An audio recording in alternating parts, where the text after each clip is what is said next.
మనకి AP ఎబ్సెట్ counselling అయితే delay అయిపోయిందనమాట. అసలు ఎందుకు అయింది, ఏంటి ప్రాసెస్, అసలు ఎందుకు మనకి అఫీషియల్ వెబ్సైట్లో మనకి 22nd అని చూపెట్టారు, బట్ మళ్ళీ 23rd అని చూపెడుతున్నారు. అండ్ మీకు ఇక్కడ చూసుకుంటే 23rd అని క్లియర్గా కనబడుతుంది చూడండి. అండ్ అసలు రీజన్ ఏంటి? ఫస్ట్ ఆఫ్ ఆల్ మనకి బ్యాక్ ఎండ్లో మొత్తం రన్ అవుతుంది అనమాట మన వెబ్ ఆప్షన్స్ రిజల్ట్స్ అన్నీ, సీట్ అలాట్మెంట్స్ అనేవి. బట్ ఇంకా వాళ్ళు అప్డేట్ చేయడంలో లేట్ చేస్తున్నారు కాబట్టి మనకి సర్వర్ ఇష్యూ వల్ల అది ఏదైనా కానివ్వండి, సో అది రీజన్ వల్ల మనకి లేట్ అనేది అవుతుంది.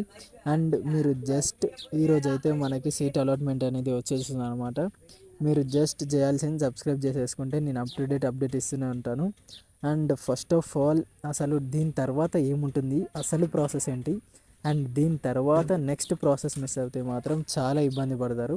సో ఆ వీడియో కూడా నేను ఈవినింగ్ వరకు అప్లోడ్ చేసేస్తాను. అండ్ మీకు అందులో క్లియర్గా ఎక్స్ప్లెయిన్ చేశాను అసలు ఏంటి నెక్స్ట్ ప్రాసెస్, సీట్ అలాట్మెంట్ ఎలా చూసుకోవాలి, అండ్ వెబ్ ఆప్షన్స్ సెకండ్ ఫేజ్కి ఎలా పెట్టుకోవాలి, అసలు ఫస్ట్ ఫేజ్లో సెల్ఫ్ రిపోర్టింగ్ చేయాలా వద్దా, అసలు ఏ కేటగిరీ వాళ్ళు చేయొచ్చు, అండ్ ఎంత ర్యాంక్ వచ్చిన వాళ్ళు చేయొచ్చు అనేది మనకి క్లియర్గా ఎక్స్ప్లెయిన్ చేశాను.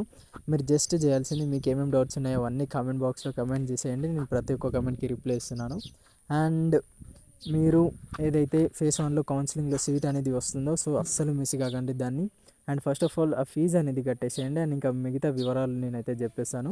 అండ్ ఈరోజు అయితే మనకి రిజల్ట్ అనేది ఈవినింగ్ వరకు లేదంటే ఆఫ్టర్నూన్ వరకు మనకి వచ్చే ఛాన్సెస్ అయితే ఉంది. అండ్ మోస్ట్లీ ఈవినింగ్ వరకు మనకి సీట్ అలాట్ అయితే అయిపోతుంది అనమాట. అండ్ ఇంకా చాలా అప్డేట్స్ అయితే ఇవ్వబోతున్నాను. అండ్ ఎలా ఉండాలి, కాలేజీలో ఎలా ఉండాలి, అండ్ ఫస్ట్ ఇయర్లో ఎలా మనం చదువుకోవాలి, ఎలా ఎంజాయ్ చేయాలి, ప్రతి ఒక్కటి నేను చూపెడతాను అనమాట. అండ్ ఈ వీడియో యూజ్ అయితే మీ ఫ్రెండ్స్కి కూడా షేర్ చేసేయండి. మళ్ళీ వీడియోలో కలుసుకుందాం. Bye bye.